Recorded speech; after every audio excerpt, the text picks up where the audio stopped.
Sabi nila, you have a good heart, you have a good track record, good family, and good principles. Pero are you too nice for a real politic? I mean, the world is not so nice of the political world in the Philippines.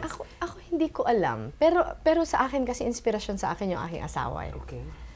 Yung aking asawa was not of the same mold as the ones before him, dun sa amin.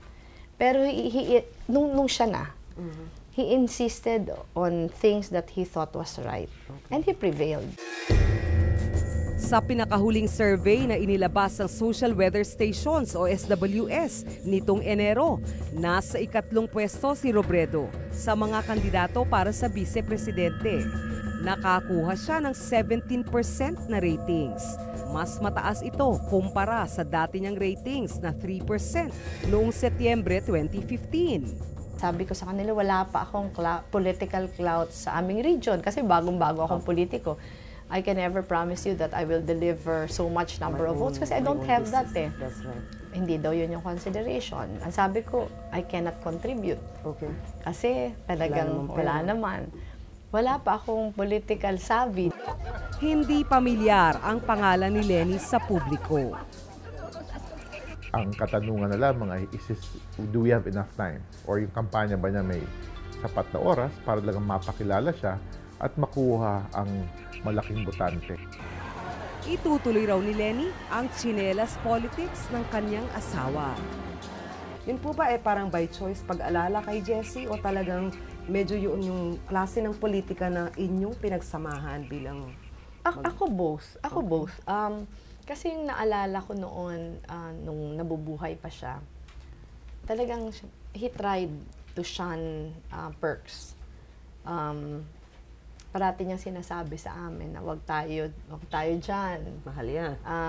Wag tayong masasanay. Kasi pag nasanay tayo, kahit yung simplest lang of perks na hindi ka pipila, halimbawa, pupunta ka sa airport, may mag-a-assist sa'yo, hindi ka pipila. Parang yung mga ganon, yun yung example na nakita namin sa kanya all through the years. Ako, very uncomfortable ako may ibang humahawak sa bag ko. Kahit pa mabigat. Halimbawa, nagbabiyahe ako ngayon, parate, naka-backpack ako. Tapos yung magpipilitan pa kami, nakukunin sa akin yung backpack. Parang very irritating yun sa akin eh. Kasi why would you bring... Huwag bigyan ng salary increase. parang yun. Yung pag sa akin talaga, pag staff ko talaga alam na nila. Alam nila na ayoko na mga ganun. Pero yung pinaninilbihan, parang sa akin lang, naiinis nga ako kung nakikita ko to sa iba. Bakit gagawin ko din? Opo. Ayon sa Liberal Party, si Robredo raw ang tatayong ilaw ng daang matuwid. Sabi ninyo, sa isang balita, kayo daw yung parang iniisip ng LP na ilaw sa daang matuwid. Madilim ho ba ang daang matuwid? Kaya kailangan ng ilaw. Palagay ko naisip nila yun kasi di ba sa Filipinos, parating yung nanay, yung ilaw ng tahanan. I think doon nila yun nakuha. Yung daang matuwid kasi maraming connotations sa binibigay. Pero sa akin mahalaga ng maintindihan kung ano yung gusto nating ipahiwatig, bakit natin sinasabing daang matuwid. Yung sa akin, commitment yun eh. Parang commitment na gawing malinis talaga sa katapat yung pamumuno. At yung commitment na yun, hindi nagtatapos. Hindi nagtatapos sa administrasyon, hindi siya nagtatapos sa isang public servant. Pero parang dapat commitment siya ng bawat isa. Kampante si Robredo na malaki ang maitutulong ng endorso ng Pangulo para manalo siya. Walang admin party na nanalo ever mula 1987 sa national election. So talagang salit-salit po yan. Ano ho yung hinaharap ninyo na pag-asa ng Liberal Party slate sa 2016, itong Mayo, kung ganito ang sitwasyon? Ako sa akin, yung record ng administrasyon na to, palagi ko mag-work siya to our advantage. Of all the past presidents that we've had, si President Aquino enjoys a high approval rating at this point in his presidency. Kung titingnan natin yung mga dating presidente, nung palabas na sa posisyon, sad-sad na yung ratings.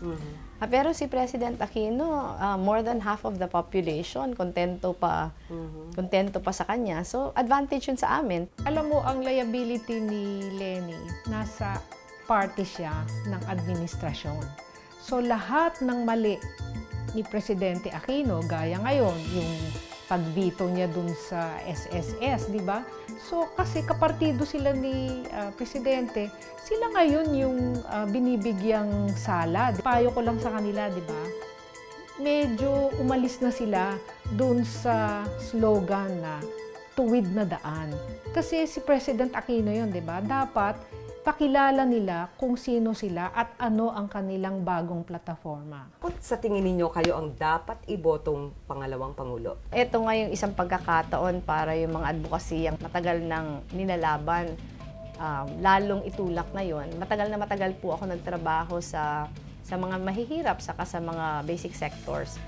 Tingin ko sa amin lahat, ako lang yung may ganitong background. At tingin ko din, ito yung panahon sa kasaysayan ng ating bansa na may pera yung gobyerno, nasa posisyon para asikasuhin yung rural development, nasa posisyon para asikasuhin yung mga mahihirap saka mga probinsya.